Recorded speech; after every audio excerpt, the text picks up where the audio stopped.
बहुत साल पहले किसी ने मुझसे कहा था, पड़ोस में रहते हैं, गोदे भर का जोर लगा लो, बिगाड़ लो जो बिगाड़ सकते हो।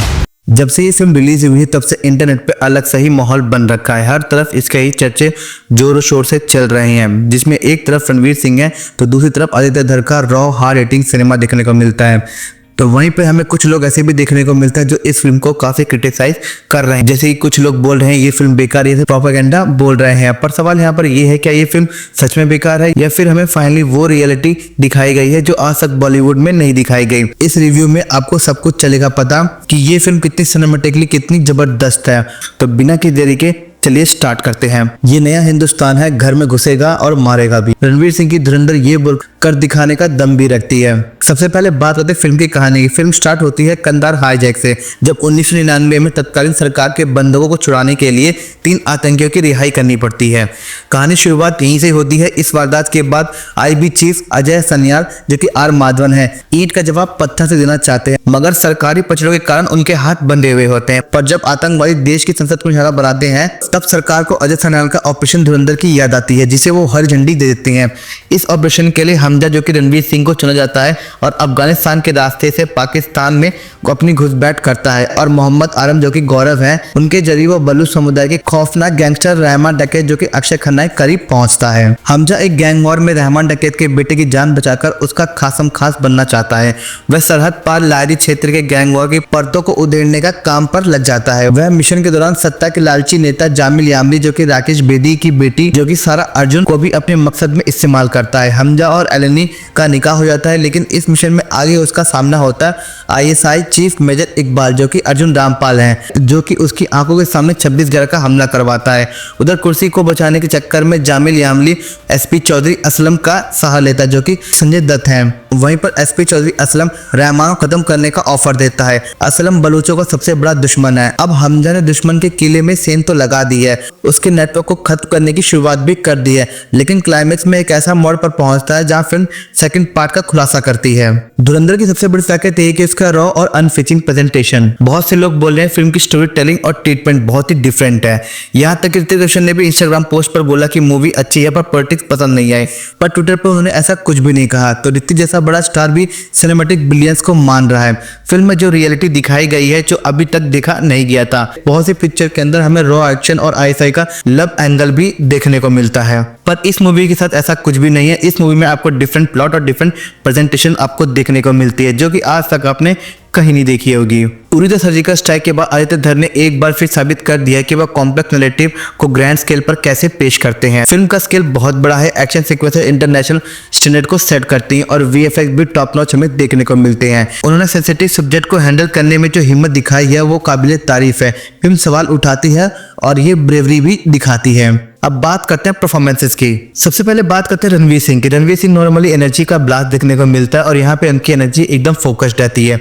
उनका गुस्सा ड्रामेटिक नहीं दिखता है, पर्पसफुल दिखता है, और जब टूटते हैं तो ओवर एक्टिंग नहीं दिखता, सिर्फ साइलेंस के साथ दर्द दिखता है। धुरंधर में रणवीर सिंह ने प्रूव कर दिया है कि इंटेंसिटी सिर्फ चीखने से नहीं आती है। इस मूवी में रणवीर सिंह यहाँ पे हीरो नहीं बनता, वो स्पाई बनता है। ना स्लो मोशन स्वैग, ना माचो परफॉर्मेंस, एकदम प्योर सिंपल स्पाई की तरह। उसका काम है डिस्क्रीट रहना, कॉमन मैन बनकर सर्वाइव करना और अटेंशन ग्रैब ना करना। और मूवी के अंदर एक सीन जो काफी जेन्युइन लगता है, जब रणवीर सिंह को घेर लेते हैं गुंडे, वहां पे वो उन्हें मार सकता है लेकिन वो उन्हें मारता नहीं है, क्योंकि अगर वो उन्हें मारता तो वो एक्सपोज हो जाता। और वही सीन ये प्रूव करता है ये फिल्म कोई हीरो फैंटेसी नहीं है। हम जब 5 साल का वेट करता है सिर्फ एक परफेक्ट अपॉर्चुनिटी के लिए, वो डरता है, वो ब्रेक डाउन करता है, उसे टॉर्चर देखने को मिलता है जिससे उसे घबराहट भी होती है, क्योंकि वो भी एक इंसान है। और जब रहमान डकैत को मार के वो अपनी वाइफ के पास वापस आता है और रो रो के वो बोलता है कि भूख लगी है, वो सीन दिखाता है कि स्पाई बना सिर्फ देश के लिए मरना नहीं, खुद के अंदर रोज मरना भी होता है। रणवीर सिंह ने इस ड्यूरेटी को काफी अच्छी तरीके से स्क्रीन पर दिखाया है।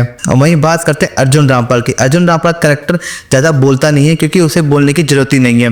उनका एटीट्यूड एक वार्निंग जैसा है, उनकी आंखों में रिग्रेट नहीं क्लियरिटी है। वो हर फ्रेम में ये फील दिखाते हैं कि ये बंदा हीरो बनने नहीं आया है, काम खत्म करने आया है। धुरंधर में अर्जुन रामपाल थ्रेड को स्टाइलिश बनाते हुए दिखाई देते हैं। वहीं बात करेगा संजय दत्त की, तो वक्त ने जिसे तोड़ा पर झुकाया नहीं, ये वाला फील देता है। संजय दत्त का कैरेक्टर वो शेर है जो अब दौड़ता नहीं, पर जब खड़ा होता है तो जंगल चुप हो जाता है। उनकी आवाज में बोझ है, पर लफ्ज में गुजरा हुआ वक्त वो इमोशनल सीन्स में भी स्ट्रांग लगते हैं और वायलेंट मूवमेंट्स में भी एक कंट्रोल्ड है। जब इस मूवी में संजय दत्त की एंट्री होती है तो वो देखने लायक होती है। ऐसा लगता है कि मूवी अब स्टार्ट हुई है। संजू बाबा यहाँ हीरो या विलन नहीं लगते हैं, वो यहाँ पे रियलिटी फील देते हैं। अब बात करते हैं आर माधवन की। आर माधवन ने जो एक्टिंग की है वो वाकई काबिले तारीफ है।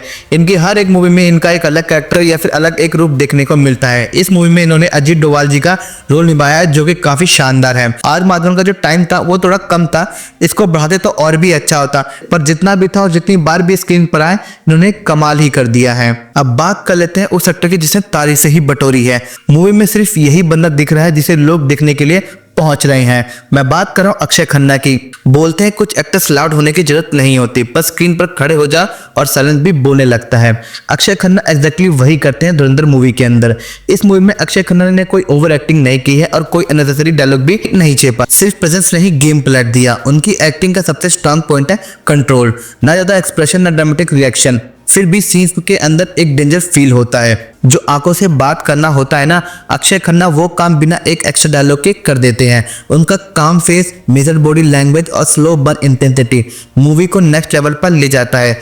धुरंधर में उनका कैरेक्टर ऐसा लगता है जैसे वो हर मूव पहले ही कैलकुलेट कर चुके हैं और ऑडियंस को भी वही थ्रिल चाहिए। ये बंदा कुछ ना कुछ तो खेल रहा है। सच बोलूं तो जब भी अक्षय खन्ना स्क्रीन पर आता है मूवी थोड़ी मैच्योर, थोड़ी डार्क और काफी सीरियस हो जाती है। ये वही एक्टर है जो प्रूव करता है कि एक्टिंग का मतलब चिल्लाना नहीं होता, कभी कभी चुप रहना ही सबसे पावरफुल होता है। धुरंधर में अक्षय खन्ना ने रिमाइंड करवा दिया है, क्लास नेवर फिट्स, बस टाइम का वेट करती है। धुरंधर एक ऐसी फिल्म है जहां एक्टर्स कम्पीट नहीं करते हैं, कोलाइड करते हैं। अक्षय खन्ना का साइलेंस, संजय दत्त का वेट, अर्जुन रामपाल का स्टाइल और रणवीर सिंह का कंट्रोल एग्रेशन, ये सब मिलकर फिल्म को एक सिनेमैटिक बनाते हैं, सिर्फ मूवी नहीं। एक और चीज जो काफी सारे व्यूअर्स पॉइंट आउट कर रहे हैं धुरंधर देखते वक्त, और ऑनेस्टली जो चीज इस फिल्म को ज्यादा इंटरेस्टिंग बनाती है वो है उरी द सर्जिकल स्ट्राइक का साथ सबटल कनेक्शन। उरी में एक कैरेक्टर को मेंशन किया जाता है, कैप्टन जसरथ सिंह रंगी, पायलट सीरत कौर के डेड हस्बैंड, जो नौशेरा एम्बुश में शहीद हो जाते हैं। और धुरंधर में हम उसी नाम को, उसी लेगेसी को एक बिल्कुल अलग एंगल से एक्सप्लोर करते हुए दिखते हैं।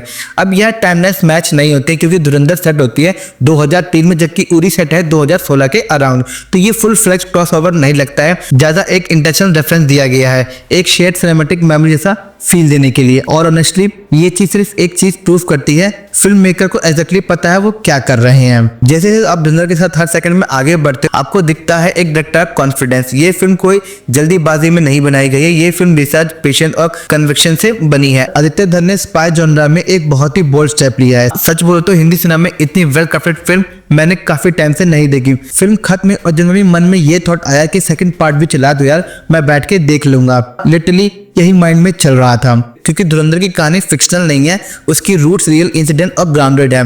कांधार का हाईजैक, पार्लियामेंट अटैक और इवेंचुअली 26/11 ये सारे इंसिडेंट सिर्फ रेफरेंस के लिए नहीं है, ये फिल्म का नैरेटिव को पुश करते हैं। यहाँ से शुरू होता है प्रोजेक्ट धुरंधर, अजय सानल का बनाया हुआ प्लान जिसमें Indian agent Jasrath Singh Rangi alias Hamza Ali Manjari को कराची के लारा टाउन के अंडरवर्ल्ड में इन्फिल्ट्रेट करना होता है। ऑब्जेक्ट एकदम क्लियर है, रहमान डकैत, आईएसआई का लोकल नेटवर्क और टेरर फंडिंग पाइपलाइन, क्योंकि इन सबको डायरेक्ट या इनडायरेक्ट कनेक्शन इंडिया पे होने वाले टेरर अटैक से रहा है। लास्ट के सीन में हमें कुछ लिस्ट देखने को मिलती है जिसमें पहला है मेजर इकबाल, दूसरा है जावेद खानी, तीसरा है साजिद मीर, चौथा है अब्दुल भटवी और पांचवा है आजाम चीमा और फाइनली लास्ट में हमें बड़े साहब देखने को मिलते हैं। एक चीज इसके अंदर कॉमन है, ये सारे के सारे 26/11 में इन्वॉल्व है और साथ में लास्ट में हमें टाइटल रिवेंज का रियल मीनिंग यहाँ पे समझ आता है। मोस्ट लाइकली इन सबको सीक्वल में फोकस किया जाएगा। मेजर इकबाल और बड़े साहब का हिंट स्ट्रांगली मसूद अजहर या फिर दाऊद इब्राहिम की तरफ जाता है। फिल्म यहाँ पे एक सेफ एंडिंग नहीं लेती, यहाँ क्वेश्चन छोड़ दी जाती है, हमजा का क्या होगा, मिशन कंप्लीट होगा या नहीं, और ये सब हमें धुरंधर 2 के अंदर देखने को मिलेगा जो कि 19 मार्च को रिलीज हो रही है। ये फिल्म एक सिनेमा नहीं है, ये बॉलीवुड के बदलते कॉन्फिडेंस का एक प्रतीक है। हमने पिछले टाइम से देखते हुए आ रहे हैं बॉलीवुड वाले अपनी मूवी की डेट्स पहले से ही फिक्स कर देते हैं, जैसे कि ईद, दिवाली या फिर 15 अगस्त हो। फिर वहीं साउथ वाले भी बीच में आकर जानबूझ करके मूवी सेम डेट पे रिलीज करते हैं जिससे कि क्लैश हो। उन्हें कॉन्फिडेंस होता है कि हमारी मूवीज चलेंगे और वहीं बॉलीवुड अपनी फिल्म्स की डेट आगे बढ़ा लेता है कि कौन ही पंगा ले इनसे। पर इस बार अलग हुआ है। इस बार बॉलीवुड पंगा लेगा और वो भी पैन स्टार यस से, उनकी मूवी टॉक्सिक से, जो कि 19 मार्च 2026 को आ रही है। और धुरंधर 2 भी उसी दिन रिलीज होगी। मतलब सामने से चैलेंज कर दिया है बॉलीवुड वालों ने क्लैश के लिए। जब आपका कंटेंट सुपर हो तो कॉन्फिडेंस आ ही जाता है और इस बार टक्कर बराबरी की है, मजा आने वाला है। धुरंधर खत्म होती है पर कहानी यहाँ रुकती नहीं है, क्योंकि ये फिल्म हमें एक बात क्लियर बता देती है, जंग सिर्फ बॉर्डर पे नहीं होती है, जंग उन लोगों के दिमाग में भी होती है जो सालों तक अंधेरों में जीते हैं ताकि हम रोशनी में जी सके। हमजा अली हमजारी कोई सुपर हीरो नहीं है, वो तालियों के लिए नहीं लड़ता, उसका नाम न्यूज में नहीं आता, उसकी जीत का कोई मेडल नहीं होता और शायद इसलिए उसकी कहानी सबसे ज्यादा भरी लगती है। जब कैमरा बंद होता है, मिशन खत्म होता है, पर एक स्पाई के लिए सब कुछ नॉर्मल नहीं होता। वो अपने हाथों से दुश्मनों को खत्म करता है और अपने दिमाग में खुद को रोज थोड़ा थोड़ा खो देता है। धुरंधर हमें दिखाती है कि देश के लिए लड़ना सिर्फ गोली चलाना नहीं होता, कभी कभी खुद को मिटा देना होता है। और जब लास्ट फ्रेम एक सवाल छोड़ जाता है, हमजा जिंदा रहेगा या नहीं, मिशन पूरा होगा या अधूरा, तब समझ आता है कि ये फिल्म एंडिंग के लिए नहीं बनी, ये कंटिन्यूएशन के लिए बनी है। क्योंकि जो लोग अंधेरों में काम करते हैं ना, उनकी कहानियां कभी ऑफिशियली खत्म नहीं होती। धुरंधर एक वार्निंग है, एक रिमाइंडर है कि अगर आज हम सेफ हैं तो कहीं ना कहीं कोई अपनी जिंदगी का हर हिस्सा इस सेफ्टी की कीमत चुका रहा है। और शायद अगली बार जब ये कहानी आगे बढ़ेगी तो सिर्फ दुश्मन नहीं मरेगा, कुछ सच भी दफन हो जाएगा। वीडियो पसंद आई और धुरंधर ने तुम्हें भी उतना ही हिट किया हो जितना मुझे किया तो 1 लाइक तो बनता है बॉस। कमेंट में जरूर बताना क्या तुम्हें ये मूवी उरी से ज्यादा स्ट्रांग लगी या फिर अभी भी उरी तुम्हारी फेवरेट है। और हाँ, अगर तुम्हें ऐसी डीप सिनेमैटिक और नो बकवास वाली ब्रेकडाउन चाहिए जहाँ सिर्फ स्टोरी नहीं, फिल्म के अंदर का दिमाग भी डिस्कस होता हो, तो चैनल को सब्सक्राइब कर लो, क्योंकि धुरंधर का पार्ट 2 आने वाला है। तो सबसे पहले यही डिटेल पे बात होगी। तब तक के लिए मैं हूँ रिव्यू बॉय, मिलते हैं नेक्स्ट वीडियो में। तब तक याद रखना, सिनेमा सिर्फ देखने के लिए नहीं होता, समझने के लिए भी होता है। जय हिंद। लेकिन आज का बिस्मिल्लाह इसके साथ।